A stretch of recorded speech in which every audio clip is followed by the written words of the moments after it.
Hello welcome back to my YouTube channel जिसका नाम है Rajasthan high court LDC by Raghuraj. और आज हम बात करेंगे प्रीपोजिशन की क्लास फर्स्ट की, जिसमें पार्ट 1 हमारा रहेगा। इसके अलावा 2 क्लासेस और रहेगी जिसमें प्रीपोजिशन को हम समझने का प्रयास करेंगे। यदि आप इस चैनल पर नए हैं तो प्लीज़ सब्सक्राइब दिस चैनल और बिना किसी देरी के हम बढ़ते हैं आगे। तो आज का हमारा टॉपिक प्रीपोजिशन का है। इंग्लिश में इम्पोर्टेंट टॉपिक है प्रीपोजिशन। हम बात करें पहले प्रीपोजिशन बिटवीन की। तो बिटवीन का यूज़ होता है दो चीज़ों के मध्य या दो व्यक्तियों के मध्य किसी स्थिति को बताने के लिए। For example, he distribute sweets between Ram and Shyam. तो उसने मिठाइयाँ बाटी राम और श्याम के बीच में। यहाँ पे आप चित्र देख पा रहे हो। यहाँ पे एक इमेज है जिससे समझने की कोशिश करिए।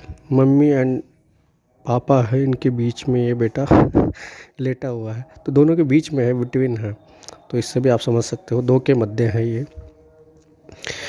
आगे हम बढ़े। अमंग। अमंग का अर्थ होता है दो से अधिक के मध्य बताने के लिए। जहाँ दो की बात आए तो बिटवीन, एंड दो से अधिक की बात आए तो अमंग का यूज़ किया जाता है दो से अधिक बताने के लिए। For example, he distributed sweets among 4 girls. मतलब 4 लड़कियों के मध्य उन्होंने मिठाइयाँ बांटी उसने। तो 4 लड़कियों के मध्य उसने मिठाइयाँ बांटी, तो ये दो से अधिक हो गई। हम बात करें आगे, हमारा जो है बिसाइड। तो बिसाइड का अर्थ होता है के बगल में या के पास। तो बिसाइड का अर्थ के बगल में। तो इसमें लिखा गया है, for example, Raghu always seats, मतलब रघु मेरा नाम Raghu always seats beside me. Raghu मेरे पास हमेशा बैठता है, या रघु हमेशा मेरे पास बैठता है। तो ये बात है इसमें। तो अब बैठने वाली बात है बगल में, तो बिसाइड मी मतलब मेरे बगल में बैठता है, मेरे पास बैठता है। अब बी साइड्स, यहाँ बी साइड और बी साइड्स एक ही है, बट एस अतिरिक्त लग गया तो इसका अर्थ भी के अतिरिक्त किया, के अलावा या के अतिरिक्त। हम समझे बिसाइड का मतलब होता है के अतिरिक्त। तो इसमें लिखा गया है, we gave him money besides clothes. मतलब हमने उसे दिया कपड़ों के अलावा पैसे भी। हमने मतलब कपड़ों के अलावा उसे पैसे भी दिए, इसका अर्थ ये निकल के आता है। तो मतलब के अलावा, भाई कपड़े तो दिए ही दिए, उसके अलावा पैसे भी दिए उसको। आगे हम बढ़े। अप। तो अप का यूज़ जो होता है प्रीपोजिशन में, अप का नीचे से ऊपर की ओर गति बताने के लिए। तो जैसे ये है, आप ये चित्र देख पा रहे होंगे। तो इसमें ये बंदा जो है पेड़ पर चढ़ रहा है। अब पेड़ पे चढ़ रहा है तो नीचे से गति करते हुए ही तो चढ़ पाएगा पेड़ के ऊपर। तो हम फॉर एग्जांपल समझे इसको, monkeys took the caps and climbed up the tree. मतलब बंदरों ने टोपियाँ ली, वो लेने के बाद वो कहाँ पर चढ़ गए, पेड़ पर। तो अप का यूज़ यहाँ पे हुआ है। तो मतलब तेज़ी से गति करते हुए वो चढ़ेंगे करेंगे, तो ऐसी स्थिति में अप का यूज़ किया जाता है। बात करें हम ओवर की।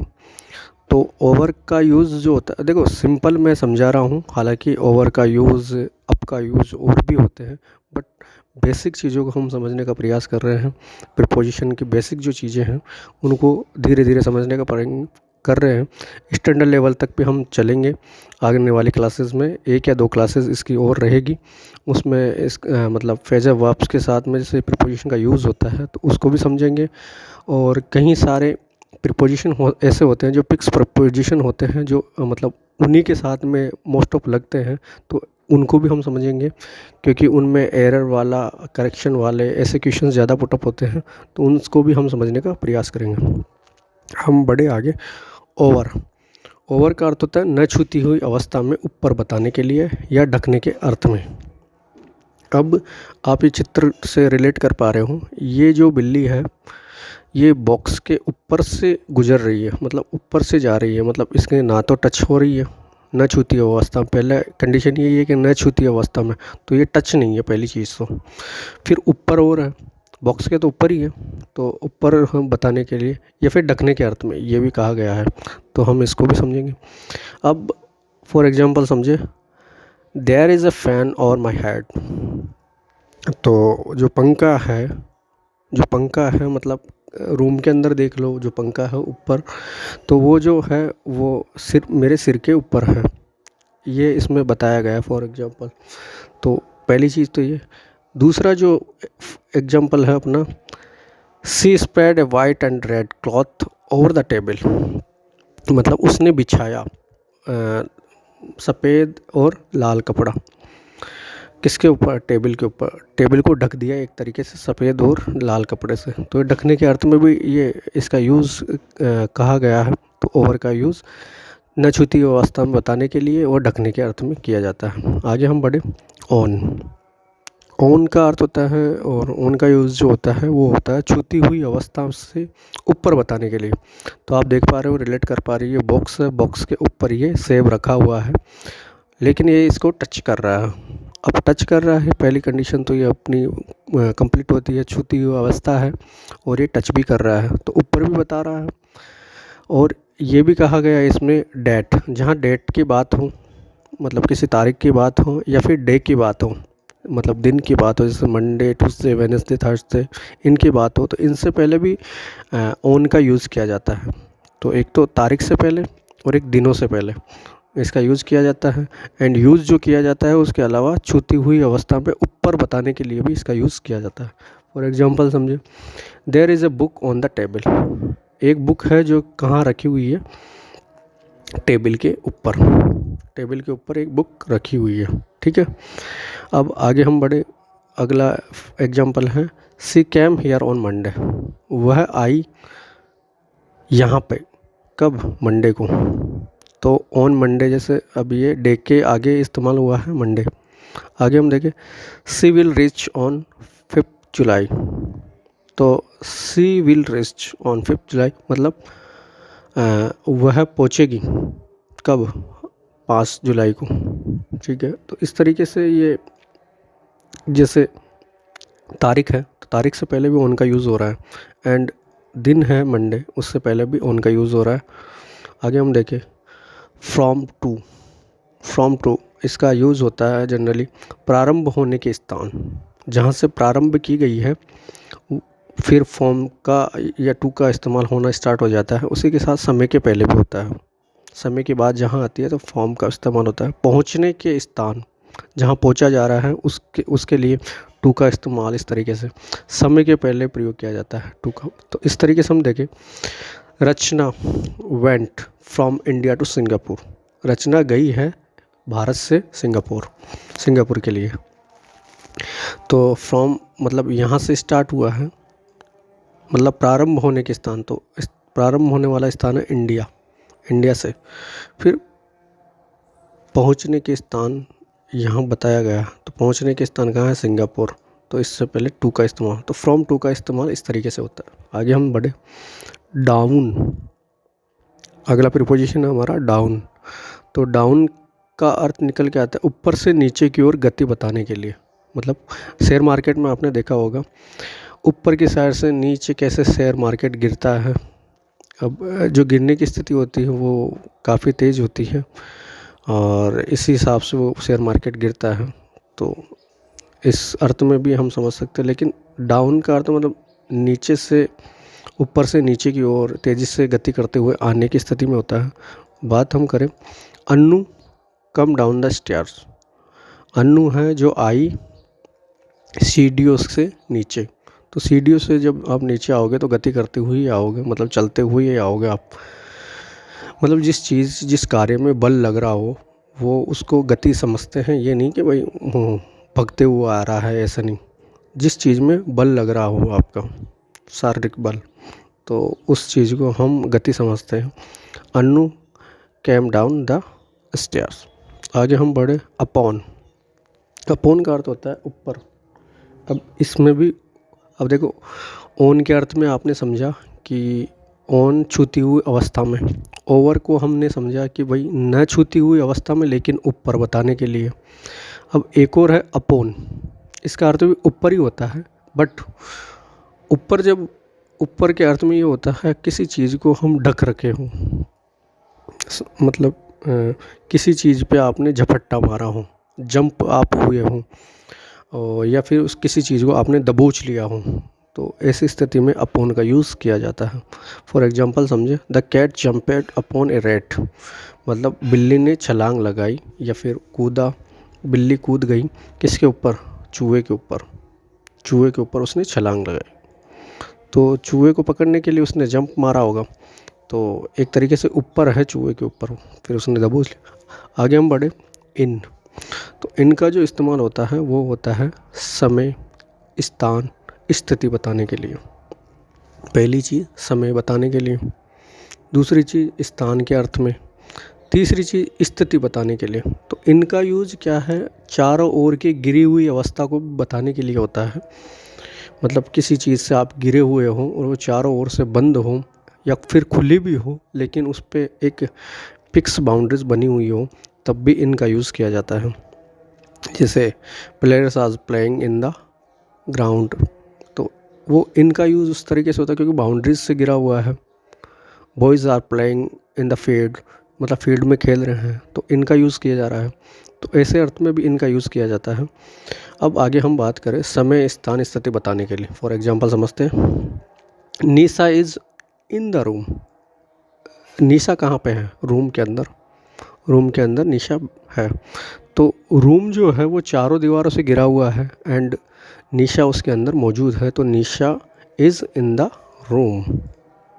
आगे हम बढ़े, India got to independence in 1947, तो इंडिया ने जो स्वतंत्रता प्राप्त करी वो कहाँ, कब करी, 1947 में। तो ये समय को शो कर रहा है, मतलब वर्ष को बता रहा है। 1947 में इन्होंने क्या क्या आज़ादी पाई भारत ने, तो इस तरीके से ये इस अर्थ में भी। और स्थान की बात करें हम, ही लिव्स इन दिल्ली, तो वह दिल्ली में रहता है, तो ये अर्थ निकल के आता है। आगे हम बात करें अगले प्रीपोजिशन इनटू, तो इनटू गति करते हुए अंदर बताने के लिए। किसी चीज़ में आप गति करते हुए और किसी के अंदर जाओगे, मतलब किसी ऑब्जेक्ट के अंदर आप जाओगे, तो उस अर्थ में इनटू का यूज़ किया जाएगा। जैसे ही jumped into water and started swimming, तो उसने छलांग लगाई इनटू वाटर, मतलब पानी के अंदर, एंड स्टार्टेड स्विमिंग, और तैरना शुरू कर दिया। तो अब ये जो अर्थ है, तो पानी था, पानी के अंदर उन्होंने गति करते हुए छलांग लगाई है, पानी के अंदर गया है वो गति करते हुए, पानी के अंदर छलांग लगाते हुए जैसे अंदर गया, तो ऐसे अर्थ में इनटू का यूज़ किया जाएगा। अब जैसे अपन बात करें, मतलब आप रूम में अकेले बैठे हुए हो, तो यदि कोई एंटर्ड करता है तो वहाँ पे इनटू का यूज़ होगा। जैसे my mothers entered into the my room, मतलब मेरे रूम के अंदर एंटर हुई या प्रवेश किया उन्होंने, तो वहाँ पे भी इनटू का यूज़ होगा। मतलब गति करते हुए वो रूम के अंदर आएगी, या फिर जैसे इसमें उसने तैरने के लिए पानी के अंदर छलांग लगाई, उसी स्थिति में। ठीक है, आगे हम बढ़े, अंडर, अंडर, अंडर का अर्थ होता है न छूती हुई अवस्था में, नीचे बताने के लिए। मतलब पहली कंडीशन जो है वो मतलब टचेबल नहीं हो, छूती हुई अवस्था नहीं हो, तो ऐसी स्थिति में नीचे बताने के लिए। तो अब हम ये देखो, ये जो है कुत्ता, ये टेबल के नीचे बैठा हुआ है, टेबल के नीचे सो रहा है, पर ये क्या है, टेबल को टच नहीं कर रहा ऊपर की ओर से। तो ऐसी स्थिति में क्या है, अंडर का इस्तेमाल होता है। फॉर एग्जांपल समझे, keep your legs under the table, अपने पैरों को टेबल के नीचे रखो। ठीक है, I am sitting under a tree, मैं बैठा हुआ हूँ पेड़ के नीचे। तो ऐसी स्थिति में भी सिटिंग अंडर ए ट्री मतलब ये आता है। आगे हम देखें, थ्रो, थ्रो, तो थ्रो जो होता है अंदर से आर पार गुजरने के लिए। थ्रो फेंकना भी होता है ना, पर वो थ्रो नहीं है ये। ठीक है, वो होता है THROW, वो थ्रो, वो नहीं है, यह है थ्रो। इसका अर्थ होता है अंदर से आर पार गुजरने के लिए। कोई चीज़ है जिसके अंदर से आप निकल रहे हो, जैसे ये धावक इसके अंदर से निकल रहा है, इन जो सर्किल्स बने हुए हैं ये इनके अंदर से निकल रहा है, तो एक तरीके से इसको पार करना है, इसको आर पार अंदर की ओर से। अब बात करें हम, for example we are going through a tunnel. अब टनल जो होती है वो सुरंग होती है, तो हम जा रहे हैं मतलब सुरंग के अंदर से, मतलब सुरंग के, अब ऐसी स्थिति है सुरंग जिसमें उसके अंदर से ही चलना है, तो ऐसी स्थिति में आर पार हम निकलेंगे सुरंग से, तो वो थ्रो का इस्तेमाल उसमें होगा। तो we are going through a tunnel, ये स्थिति होती है। आफ्टर, आफ्टर का अर्थ होता है के बाद, ठीक है। आफ्टर का अर्थ होता है के बाद। फॉर एग्जांपल समझे, आई शैल गो आफ्टर ब्रेकफास्ट, मतलब मैं जाऊंगा ब्रेकफास्ट करने के बाद, मतलब ब्रेकफास्ट जैसे मैंने करा फिर मैं निकल जाऊंगा। तो ऐसी स्थिति में आई शैल गो आफ्टर ब्रेकफास्ट, ब्रेकफास्ट करने के बाद मैं चला जाऊंगा, ये स्थिति है।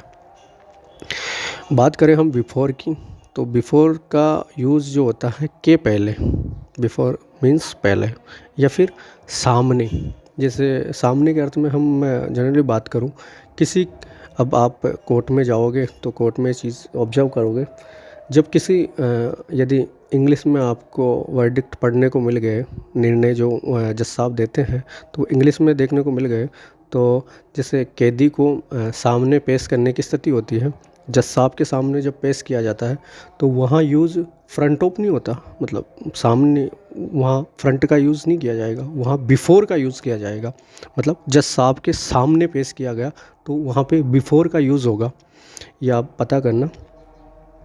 अब फॉर एग्जांपल हम इसे ही देखें समझे, तो इसमें अनुज रीच देयर बिफोर अंकिता, अनुज जो है वो पहुंच गया था अंकिता से पहले, अंकिता से पहले अनुज पहुंच चुका था वहाँ पे, देयर मतलब वहाँ, ठीक है।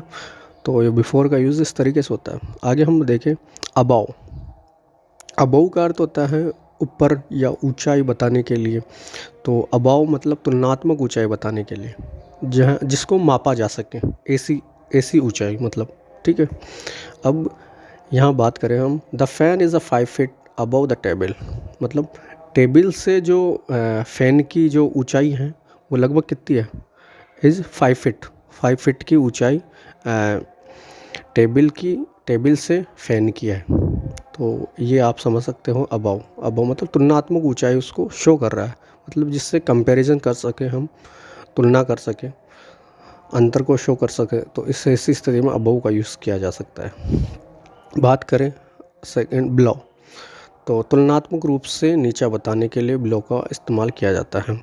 तो a captain is below an a general, जो कप्तान जो होता है वो जनरल से नीचे होता है, तो एक जनरल से नीचे एक कैप्टन होता है, मतलब ये रैंक आपको आर्मी में देखने को मिलेगी। बट अब जैसे रैंक के अकॉर्डिंग भी इन्होंने क्या तुलनात्मक, मतलब उसको अंडर शो, नीचे शो करा है अपने से, मतलब बिलो शो करा है। तो एक कैप्टन बिलो है जनरल, मतलब जनरल से नीचे कैप्टन होता है। हम बात करें अलोंग, तो अलोंग का जो यूज किया जाता है वो लंबाई के साथ साथ, लंबाई से मतलब ये नहीं है कि आप इंची टेप लेके उसको मापने करने लग रहे हो, ऐसा नहीं। मतलब कोई चीज़ है, कोई ऑब्जेक्ट है, वो मतलब काफ़ी लंबी है और उसके सहारे सहारे या उसको देखते हुए आप चल रहे हो या उसके ऊपर चल रहे हो, तो ऐसी जो लंबाई वाली स्थिति होगी वो अलोंग का इस्तेमाल वहाँ किया जाएगा। जैसे फॉर एग्जांपल समझे, दे वॉक्ड अलोंग द रोड, मतलब सड़क के साथ साथ वे चले थे, वे कैसे चले, सड़क के साथ साथ, मतलब सड़क की जो लंबाई है, अब सड़क काफ़ी लंबी होती है, उसके सहारे सहारे चल रही है, तो ऐसी स्थिति में अलोंग का यूज़ किया जाता है। बात करें हम एट की, तो एट आप जनरली इस्तेमाल करते ही हो, सबको पता है, बट फिर भी मैं बता दूं, बट देन आल्सो मैं बता दूं, एट होता है, एट का यूज़ जो होता है वो छोटी जगहों के लिए, गांव के लिए का प्रयोग होता है। जैसे छोटी चीज़ों को, मतलब दो स्थान आप बता रहे हो, एक बड़ा स्थान एक छोटा स्थान, तो बड़े स्थान में तो इनका यूज़ किया जाएगा और छोटे स्थान में आपको एट का इस्तेमाल करना होगा। जैसे फॉर एग्जांपल समझे, ही लिव्स एट रोहनी इन दिल्ली, तो वह रहता है रोहनी में, दिल्ली के अंदर, दिल्ली के अंदर वो रोहनी में रहता है। तो ये अर्थ निकल के आता है। तो छोटी जगह है रोहिणी, मतलब दिल्ली के मुकाबले तो छोटी ही है। जैसे मैं बात करूँ, आई लिव इन जयपुर, अब ये जब जयपुर की बात हो रही तो इनका यूज़ कर दिया। बट मैं राजस्थान की बात करूँ, जैसे आई लिव एट जयपुर इन राजस्थान, तो एट का इस्तेमाल मतलब राजस्थान के मुकाबले में जयपुर तो छोटा ही है ना, क्योंकि जयपुर तो डिस्ट्रिक्ट है, उसका ज़िला है 33 ज़िलों में से, तो एक ज़िला जयपुर भी है। तो ऐसी स्थिति में मतलब किसी स्थान के मुकाबले यदि एक स्थान जो छोटा है, तो ऐसे कंपैरिजन में एट का यूज़ तो छोटे स्थान के साथ किया जाएगा और इनका यूज़ बड़े स्थान के साथ किया जाएगा। और जब दोनों ही नहीं है, एक ही स्थान को बता रखा है, तब इनका यूज़ हम सिंपली करते हैं। I think you understand. अब एक्सरसाइज हम कर ले। एक्सरसाइज हम देखें तो इसमें बताया गया है the is no enmity Raghu and Preeti. तो यहाँ पे आपके हिसाब से क्या आना चाहिए, रघु एंड प्रीति का कोई दुश्मनी नहीं है, दुश्मन नहीं है। तो यहाँ क्या आएगा, उनके बीच में कोई दुश्मनी नहीं है। तो बीच में अब दो है तो बिटवीन का यूज़ होना चाहिए ना। तो यहाँ पे क्या आएगा, बिटवीन। आगे हम बात करें, डिस्ट्रीब्यूटर दैज एप्पल्स दैज 10 बॉयज़। तो जो बांटने वाला था उन्होंने ये सेब बांटे 10 बॉयज़, उनके 10 लड़कों के बीच। तो यहाँ पे 2 से अधिक है तो अमंग का इस्तेमाल किया जाएगा। ठीक है, अमंग का इस्तेमाल किया जाएगा। समझ में आ रहा है भाई? 2 से अधिक के लिए हम क्या करते हैं, अमंग का इस्तेमाल करते हैं, और 2 के लिए बिटवीन का इस्तेमाल करते हैं। आगे हम देखें, द प्रॉपर्टी वाज इक्वली, मतलब बराबर बांटनी है प्रॉपर्टी को। डिवाइडेड, मतलब प्रॉपर्टी को बराबर बांटा गया। द 3 ब्रदर्स, मतलब 3 भाइयों के बीच। अब ये 2 से अधिक हो गए तो ऐसी स्थिति में अमंग का यूज़ किया जाएगा, है कि नहीं? तो अमंग का यूज़ इसमें किया जाएगा, द 3 बॉय। अब यहाँ 2 होता तो 2 वाली स्थिति में हम क्या करते हैं, बिटवीन का यूज़ करते हैं। बट यहाँ पे 3 दे रखा है तो यहाँ पे यूज़ होगा अमंग का। ठीक है, आगे हम बढ़े। आई नो जर्मन, मैं जानता हूँ जर्मन। इंग्लिश, अब वो जर्मन भी जाने इंग्लिश भी जाने, मतलब के अतिरिक्त वाली बात स्थिति हो गई ना, के अलावा। तो बिसाइड्स, मतलब इंग्लिश के अलावा जर्मन भी जानता है, ये स्थिति होगी ना। तो I know German besides English, English के अलावा वो जर्मन भी जानता है। अब बात करें हम, कम एंड सिट। कम मतलब आना, एंड सिट यानी बैठना। मी, तो यहाँ पे बिसाइड आ जाएगा, आया और मेरे पास बैठा हूँ, आऊँ और मेरे पास बैठूँ, ये वाली स्थिति हो गई। राम सेट, सेट मतलब बैठा, ये सिट सेट, ये इसकी सेकंड फॉर्म है सिट। जब बात करें Ravi in the cinema, Ravi के बगल में, तो वही बिसाइड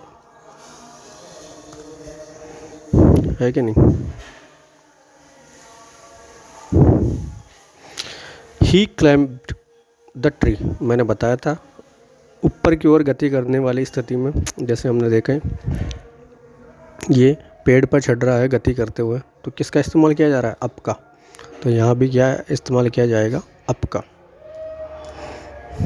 ठीक है, आगे हम देखें, the sun is shining, the sun is shining just my head. तो जो सूरज है जो चमक रहा है जस्ट माई हेड, तो वो टच थोड़ी कर रहा है, टच नहीं कर रहा, तो टच नहीं कर रहा तो ओवर। ठीक है, ओवर मैंने बताया था आपको न छूती हुई अवस्था में ऊपर बताने के लिए, जहाँ एग्जाम्पल भी हमने देखे थे, there is a fan over my head. ठीक है, आगे हम बढ़े, the minister flew the flooded areas in a helicopter. तो मिनिस्टर जो है वो उड़ा, द फ्लडेड एरिया मतलब बाढ़ ग्रस्त क्षेत्र से एरिया मतलब क्षेत्र, फ्लोडेड मतलब बाढ़, बाढ़ जो होती है ना आपदा, तो जहाँ पानी पानी ज़्यादा इकट्ठा हो जाए तो फ्लडेड मतलब बाढ़ से गिरा हुआ क्षेत्र ऐसा मान सकते हैं इन्हें हेलीकॉप्टर के ज़रिए। तो यहाँ पे भी ओवर का इस्तेमाल होगा क्योंकि बिकॉज वह फ्लडेड एरिया से ऊपर से ही गुजर गया हेलीकॉप्टर के ज़रिए। अब बात करें हम, पैट इज़ प्लेइंग टेनिस। पैटर जो है वो खेलता है टेनिस, खेल रहा है टेनिस। तो यहाँ पे संडे, तो मैंने बताया था डे और डेट के लिए ऑन का इस्तेमाल, ठीक है।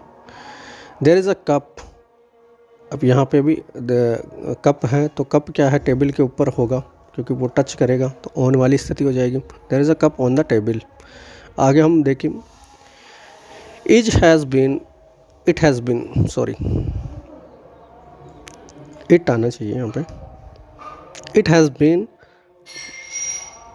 Running 2 o'clock। अब ये बात हो रही है तो यहाँ पे क्या आना चाहिए, ये प्रीपोजिशन तो मैंने बताया नहीं आपको, तो आपके हिसाब से क्या आना चाहिए। आपने टेंसेस पढ़ रखे होंगे, टेंस पढ़ रखे होंगे, तो उसमें इट हैज़ बीन रनिंग मतलब क्या आना चाहिए वो आपको पता लगाना, बट मैं बता दूं वैसे सिंस आना आएगा इसमें। सिंस मतलब बारिश जो है वह 2 बजे से हो रही है, ठीक है। Mahima has been living in Delhi, Mahima जो रह रही है ये क्या है, प्रेजेंट परफेक्ट कॉन्टिन्यूस टेंस का यह वाक्य है, उसका सेंटेंस है हैज़ बीन लिविंग। तो 2006 से वह दिल्ली में रह रही है, तो यहाँ भी सेंस का यूज़ होगा। समझ में आ रहा होगा आपके, मैंने हालांकि बताया नहीं है, पर ये टेस्टिंग के तौर पे आप माइंड को खुला रखना, ये ज़रूरी नहीं कि जो मैंने समझाया है वही एक्सरसाइज में देखने को मिले, ठीक है। अब देखें हम, there are a dozen apples the box. तो डजन एप्पल्स मतलब एक दर्जन सेब है किसके अंदर, बॉक्स के अंदर, तो इन आएगा ना भाई, बॉक्स के अंदर कितने हैं, 1 डजन सेब है। सी लिव्स इन जयपुर और सी कम माई रूम। अब देखो ये गति करते हुए रूम के अंदर आई है, तो यहाँ पे क्या है, इन यूज़ नहीं होगा, यहाँ यूज़ होगा into. See come into my room, मैंने बताया था आपको, इनटू गति करते हुए अंदर बताने के लिए। She jumped into water and started swimming, ये एग्जांपल भी लिया था हमने। वह पानी के अंदर छलांग लगाता है, अब गति करते हुए पानी के अंदर छलांग लगा रहा है, अंदर जा रहा है और स्टार्टेड स्विमिंग कर रहा है। तो इसी तरीके से सी कम इनटू माई रूम।